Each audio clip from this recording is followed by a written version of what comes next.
Hello chums, we are going to start the exercise 1.3 in this video of class 9th maths chapter 1 number system from R.D. Sharma.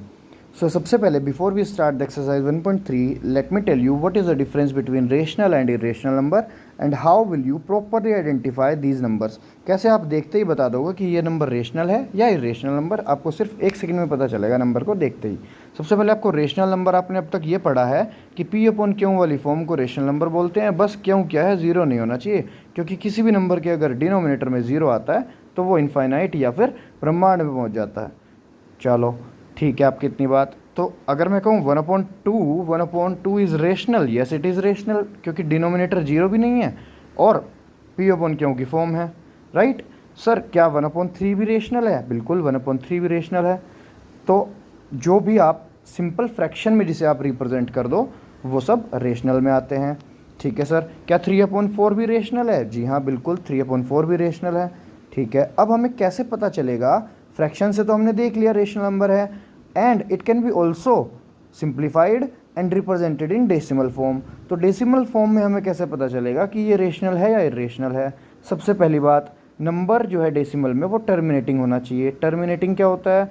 जैसे अगर हम 1/2 की बात करें, इसे हम सोल्व करते हैं. लास्ट एक्सरसाइज में हमने बताया था कैसे लॉन्ग डिवीजन मेथड से हम इसे डेसिमल में रिप्रेजेंट करेंगे, तो ये 0.5 बन जाएगा. करेक्ट. अब 0.5 क्या होता है? टर्मिनेटिंग होता है. क्यों?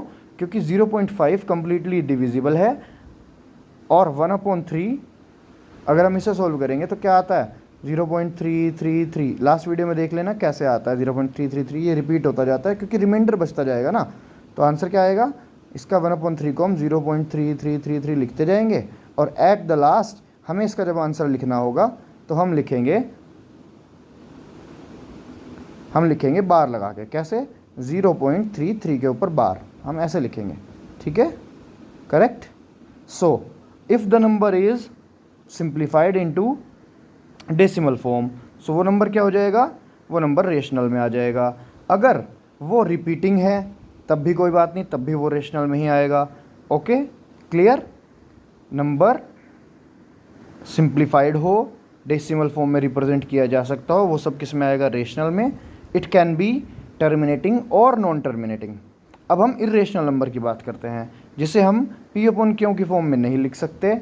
Okay, it can not be represented as a simple fraction. It can be expressed in the form of ratio. And how can we identify irrational number?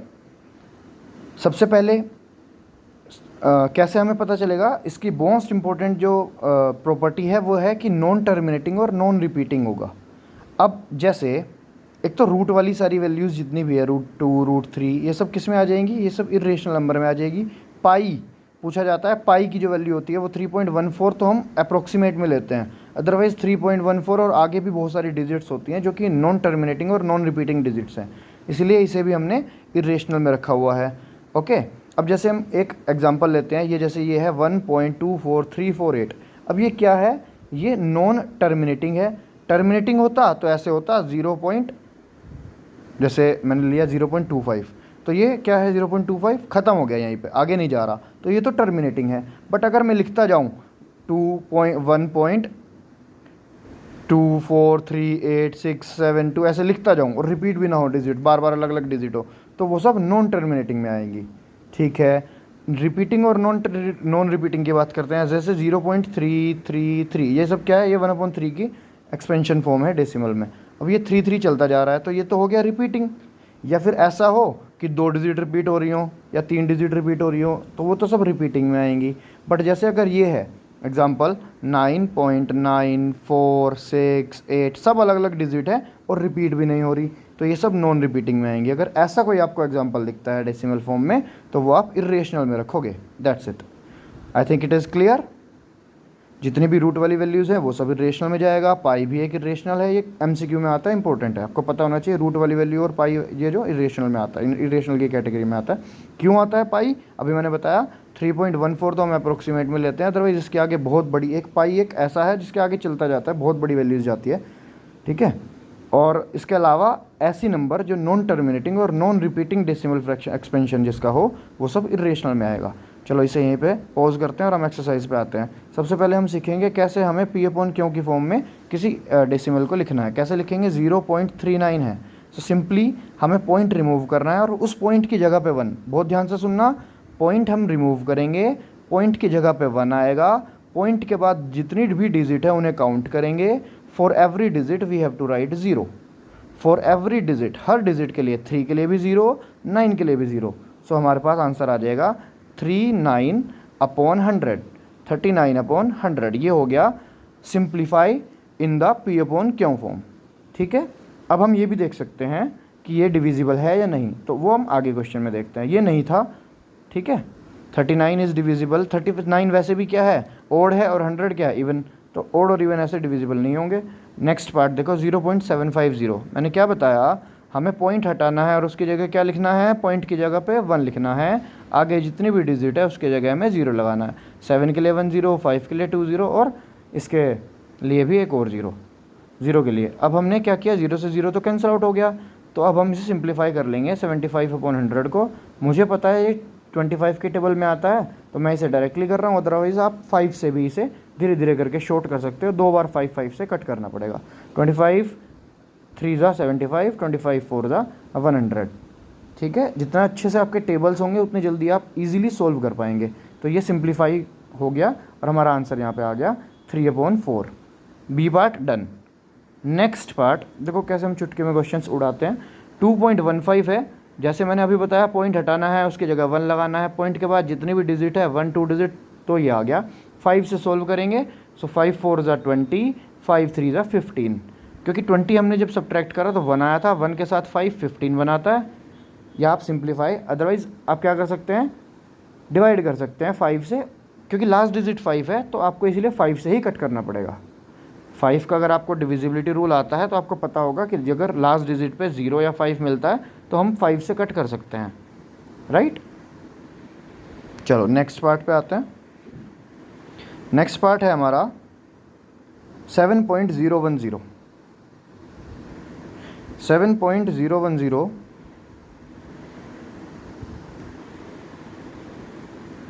Point remove करेंगे, नीचे क्या आ जाएगा, 1000, 0 से 0 कट जाएगी, आंसर आ जाएगा 701/100। This is the answer. Next part पे आते हैं। नेक्स्ट पार्ट में है हमारे पास 9.90। ठीक है, इसे हम कैसे लिखेंगे, 9.90 को हम लिखेंगे 9.90, पॉइंट हटाएंगे और 0 0, 0 से 0 कट जाएगी, 99/10। डन। लास्ट पार्ट है हमारा 1.001 बस अब इसमें काउंट करना है कि पॉइंट के बाद कितनी है, पॉइंट के बाद 4 0 है, तो नीचे 4 0 वाला 10,000 हम लिख देंगे, 1001/10,000, यही हमारा आंसर है। इसमें कुछ सॉल्व करने वाला नहीं है। नेक्स्ट पार्ट पे आते हैं, क्वेश्चन नंबर 2। क्वेश्चन नंबर 2 क्या है, अब हमें इसे P/Q की फॉर्म में एक्सप्लेन करना है। देखो ध्यान से सुनो इस क्वेश्चन को, आप ध्यान से जब फर्स्ट पार्ट देखोगे तो फर्स्ट पार्ट में 0.4 के ऊपर बार है, इसका मतलब जो सिंप्लीफाई करेंगे जब हम इसे, तो 0.444 ये बार है कि ये 4 रिपीट हो रहा है। This bar is showing that this 4 is repeating. Okay, ठीक है, कि ये नॉन टर्मिनेटिंग एंड रिपीटिंग है, टर्मिनेट भी नहीं हुआ और 4444 चलता जा रहा है। अब हम इसे कैसे लिखेंगे, सबसे पहले तो मैं आपको इसका लॉन्ग मेथड बताता हूँ, जो कि ये ट्रेडिशनल मेथड है, जिस मेथड से आपको क्वेश्चन करना है। उसके बाद मैं आपको एक ऐसी 1 सेकेंड वाली ट्रिक बताऊंगा कि आपको सोल्व कुछ नहीं करना पड़ेगा, but that trick only will be used to verify your answer. आपको पेपर में ऐसे डायरेक्टली नहीं करना है, हाँ आप तब यूज़ कर सकते हो जब वो MCQ की फॉर्म में या 1 मार्क में है, जहाँ आपको सोल्यूशन नहीं दिखाना, या आप उस ट्रिक को एग्जाम्स में, एग्जाम्स कौन से, जितने भी आपके कॉम्पिटिटिव या ओलंपियाड होते हैं जहाँ पे आपको टाइम सेव करना होता है, वहाँ यूज़ कर सकते हैं उस ट्रिक को। ठीक है, पहले हम बात करते हैं डिटेल सोल्यूशन की। सबसे पहले हमें क्या करना है, उस नंबर को x के इक्वल ले लेना है, जो भी आपका डिजिट है 0.444, तो हम इसे ले लेंगे। अब इसमें हमें 10 से मल्टीप्लाई करनी है। 10 से मल्टीप्लाई करेंगे जब सिंगल डिजिट है वही रिपीट हो रही है, 100 से करेंगे जब वो डबल डिजिट है, जैसे 0.37 है तब हम 100 से करेंगे, लेकिन यहाँ पे सिर्फ सिंगल एक डिजिट पे बार है तब हम 10 से करेंगे। तो जब हमने 10 से मल्टीप्लाई करा, दोनों साइड करनी पड़ेगी, ये हो जाएगा 10x और ये हो जाएगा 4.4 और ये आगे 4444 ऐसे ही चलता रहेगा। अब हमें इसे सब्ट्रैक्ट करना है। सब्ट्रैक्ट करेंगे जब हम इसे, तो 10x माइनस एक्स क्या हो जाएगा, यहाँ पे देखते हैं क्वेश्चन में, 10x माइनस एक्स हो जाएगा हमारे पास 9x, और ऑन द अदर हैंड दूसरी साइड हमारे पास क्या बन जाएगा जब हम इसे सब्ट्रैक्ट करेंगे, इट विल बी 4.444 माइनस 0.444। तो कट के हमारे पास सिर्फ 4 बचेगा। सब्ट्रैक्ट करके देख लो 4.44 एंड 0.44, तो सब्ट्रैक्ट हो जाएगा इधर वाला पार्ट सारा और आंसर आ जाएगा 4। देखो 4.00 इज़ 4 ओनली, सो हम सिंपली लिख लेते हैं 9x इज इक्वल्स टू 4, क्योंकि 10x माइनस एक्स क्या हुआ 9x हो गया था, and 9x is equals to 4 कैसे बन गया। अब हम सिंपली से x की वैल्यू निकाल सकते हैं। अगर 9x की वैल्यू 4 है तो x की वैल्यू क्या आ जाएगी, x की वैल्यू आ जाएगी 4/9, दैट इज़ द आंसर। अब मैंने ट्रिक की बात की थी, ट्रिक में ये है कि जितनी भी डिजिट है, देखो आपका क्वेश्चन क्या है 0.4, ठीक है, तो आपको क्या देखना है, ये देखना है कि जो बार है वो सिंगल डिजिट पे है। तो जब आप इसका आंसर लिखोगे आपको उस बार वाली वैल्यू की जगह पे अपॉन में 9 लिखना है, दैट्स इट। जिस डिजिट पे बार है, सिंगल डिजिट पे बार है तो सिंगल टाइम 9, अगर 2 डिजिट पे बार है तो 2 बार 9। जैसे मैं आपको चेक करता हूँ, tell me the answer directly कि क्या आंसर आएगा 0.37 का। आप लोग कहोगे सर आंसर आ जाएगा 37/99, ये पॉइंट हट जाएगा और हमें सिंप्लीफाई कर दिया, क्या आ जाएगा 37/99। क्यों आया 37/99? 37/99 इसलिए आया क्योंकि सर आपने बताया कि बार जो है वो 2 डिजिट पे है, 3 पे भी है और 7 पे भी है, तो हम 2 बार 99 लिख देंगे, बस यही हमारा आंसर है। ठीक है, very good. But it is you, आप 1 सेकेंड में कर पा रहे हो, बट आपको सोल्यूशन पूरा करना है पेपर में। ये तो तब है जब आप यूज़ कर रहे हो इसे, किस में, किसी ओलंपियाड में, किसी कंपटीशन में, तब आप इसे सिंगल सेकंड में ऐसे ही उड़ा सकते हो। एमसीक्यू में आया तब भी आप उड़ा सकते हो, अदरवाइज इस ट्रिक को आप सिर्फ और सिर्फ यूज़ करेंगे just to verify your answer कि आपका आंसर सही आया है या नहीं। चलो हम क्वेश्चन का सोल्यूशन देखते हैं। सबसे पहले हमने क्या करना है, 0.37 को x के इक्वल लेट कर लेना है। 0.37 को x के इक्वल लेट कर लेना है and then multiply by 100। x is equals to 0.37, okay, and then multiply by 100। तो 100 से जब हम मल्टीप्लाई करेंगे तो क्या हो जाएगा 100x। आप इसे ऐसा भी कर सकते हो, इसे इक्वेशन फर्स्ट लेट कर सकते हो, ये हो जाएगा 37.37, क्योंकि बार है तो ये 3737 रिपीट हो रहा है। Let me tell you properly, 1 second. x is equals to 0.3737 ऐसे रिपीट हो रहा है क्योंकि 37 के ऊपर बार है। अब हमने 100 से मल्टीप्लाई की दोनों साइड, ये हो जाएगा 100x इज इक्वल्स टू 37.37, ठीक है। नाउ अब हम सब्ट्रैक्ट कर देंगे इन दोनों को आपस में, या हम कर सकते हैं equation first minus equation second. Subtract करेंगे 100 माइनस एक्स कितना हो जाएगा, 100 माइनस 1 होता है 99x, और जब इधर से सब्ट्रैक्ट करेंगे तो ये पॉइंट वाला पार्ट पॉइंट वाले पार्ट से कट जाएगा, हमारे पास आएगा 37 और x ही हमने लेट किया था और वही हमारे पास आंसर आ जाएगा। ये इधर से किस में जाएगा, डिवाइड में, सो आंसर आ जाएगा 37/99। यही आंसर हमने ट्रिक से सीखा था कि जितनी डिजिट के ऊपर बार है वही हमारा आंसर है। अब देखो डायरेक्टली आप कितनी जल्दी से बता पाओगे, 0.54 का आंसर क्या आएगा। आप लोग कहोगे सर 54/99, वेरी गुड। और इसी तरह से आप बता सकते हो नेक्स्ट पार्ट का भी कितना आएगा, अब क्योंकि इसमें 3 बार डिजिट है, 3 डिजिट है, 3 डिजिट के ऊपर बार है, तो आंसर कितना आएगा बताओ मेरे चैम्प्स, आएगा 621/999, वेरी गुड। उसके बाद जब नेक्स्ट देखोगे तो ये वाला आपको मुझे समझाना पड़ेगा पहले कैसे आपका आंसर आएगा। चलो हम इसी क्वेश्चन पे आते हैं, 125.3, क्योंकि बाकी तो सेम है, बस मैं इसके लिए बताना चाहता हूँ। ये वाला आप ट्राई करना खुद से, और ये वाला देखो 0.621 में हम मल्टीप्लाई करेंगे किससे, 1000 से, 1000 से मल्टीप्लाई करेंगे तभी ये क्या हो जाएगा 621.621 हो जाएगा। Okay, give me a second, let me show you properly.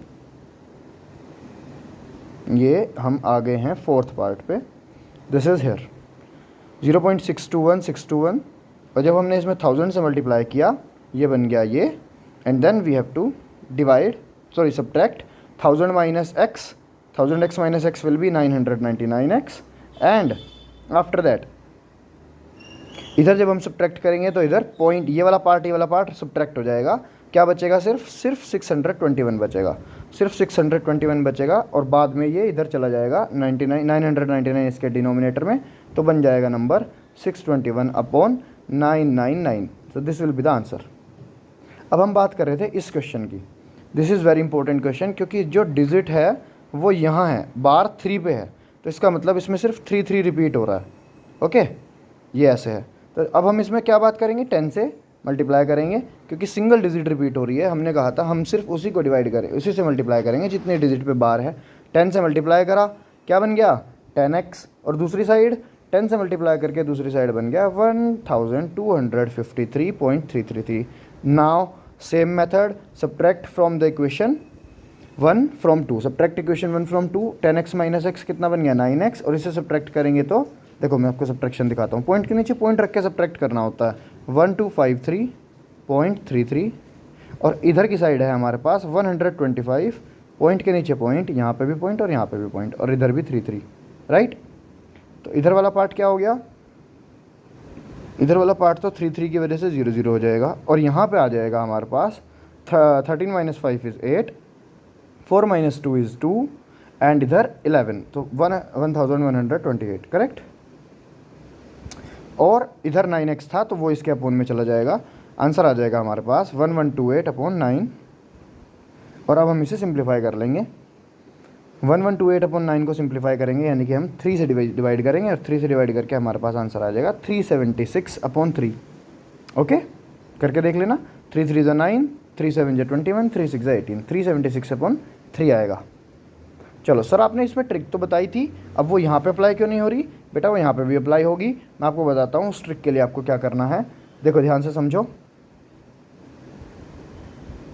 अब अगर आपके पास कोई ऐसा नंबर है जिसमें बार है और बार नहीं भी है, तो आपको ट्रिक ऐसे अप्लाई करनी है, 1 2 5 जो आपका नंबर है पहले उसे लिख लो, 1 2 5 3 ये आपका नंबर था।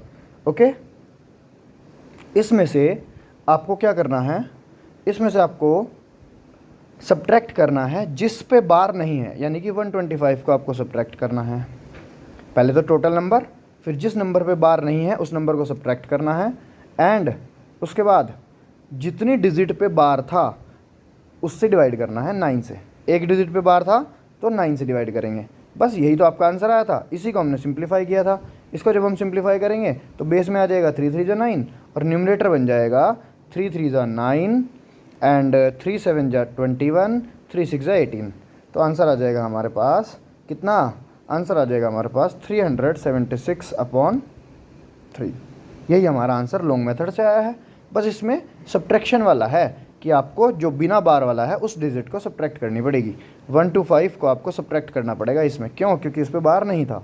ठीक है, अब जैसे मैं डायरेक्टली बताना चाहूँ 4.7 का आंसर क्या आएगा, आप कहोगे सर 47 में से 4 सब्ट्रैक्ट कर देंगे और नीचे 9 लिख देंगे, तो कितना हो जाएगा 43/9। बस यही आंसर आएगा, बस इतनी सी तो ट्रिक है, अभी भी कोई हार्ड थोड़ी ना हुआ, बट आपको सोल्व भी तो करना है।